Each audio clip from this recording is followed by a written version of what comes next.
The second hindrance is anger. Anger gets star billing, actually, although it usually is listed after desire in the traditional list of the five hindrances, or the five mental irritants, psychic irritants, emotional illnesses. It really should get star billing because it is more destructive than desire.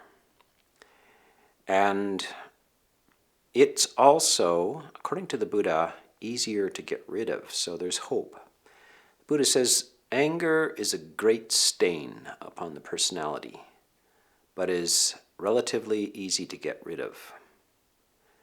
Desire is a lesser stain upon the personality, but is very hard to get rid of.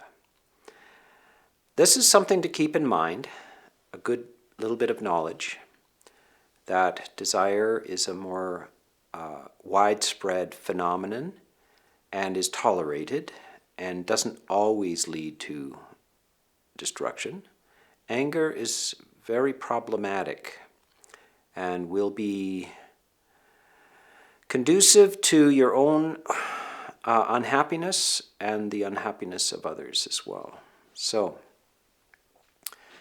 the similes that the Buddha gives for anger, first, the water simile, the mind, when in its best and healthiest condition, is like pure, clear water. You can see through the water and it doesn't distort reality.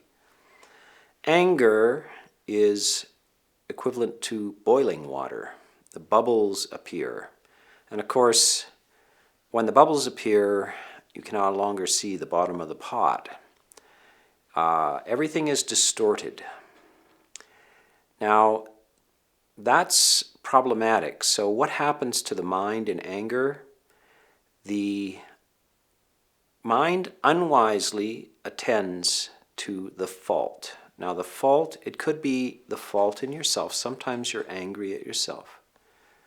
Sometimes you're angry at others. Sometimes you're angry at life in general, or even the universe. What one is obsessing about, one is focusing on, is some aspect of fault. And it is unwise attention to the fault. It's not that wise, kindly people do not see faults. They see faults. In fact, they may be more perceptive about faults than the angry person, but they see it with wise attention. And that's the distinction between wise attention and unwise attention. Unwise attention is accompanied by an emotion, a negative emotion, which we call anger, or we could say aversion, because this can go all the way from mild irritability. We could even include boredom in this. We could include sadness, depression in it. All of these are forms of aversion. We just don't like the situation. Our feeling is that we want it not to be this way. We want to push it away. We want it to disappear, or we would like even to destroy it. And so this is the spectrum, all the way to cruelty and rage. It can go to ice cold feelings of wanting revenge and cruelty, or it can be very hot. But this is the spectrum. So the next simile is, what does it feel like? And the Buddha gives the simile of a man who is sick. So we should include the ladies as well. A man or a woman who is sick, physically ill, and when you get over it, that is the feeling of getting over anger. Anger is very similar to a sickness. It does not feel well. Anger never arises coincident with a pleasurable feeling.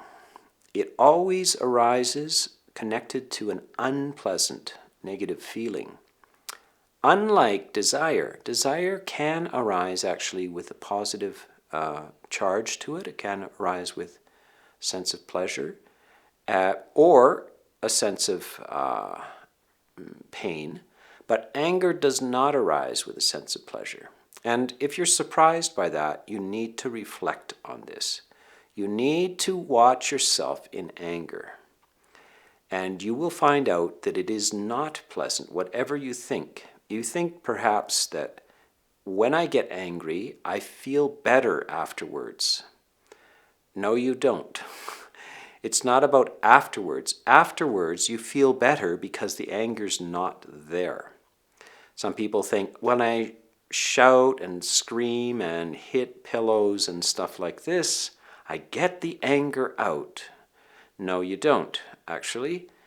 You're experiencing anger all that time, and it's so unpleasant that it makes you want to scream and hit things. That's the connection between the anger and those activities. Perhaps the anger subsides afterwards, but what you've just done is set yourself up for more anger. You don't get over anger by being angry. You don't learn anything by maintaining anger. Anger is destructive, dangerous, and delusional. It feeds our misperceptions about the world. It feeds our ignorance and our delusions.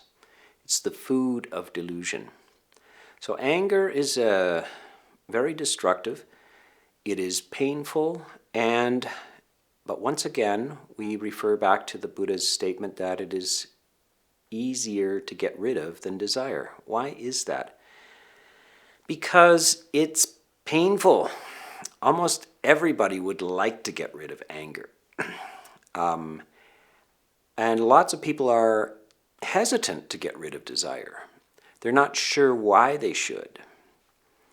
But anger is much more likely that you are highly motivated. You would really like to be out of a situation, wouldn't you, that is making you angry. If you're around people who are negative, destructive, threatening, frustrating, how do you feel when you're away from them, around people who are the opposite, who are supportive, generous, kind, humorous?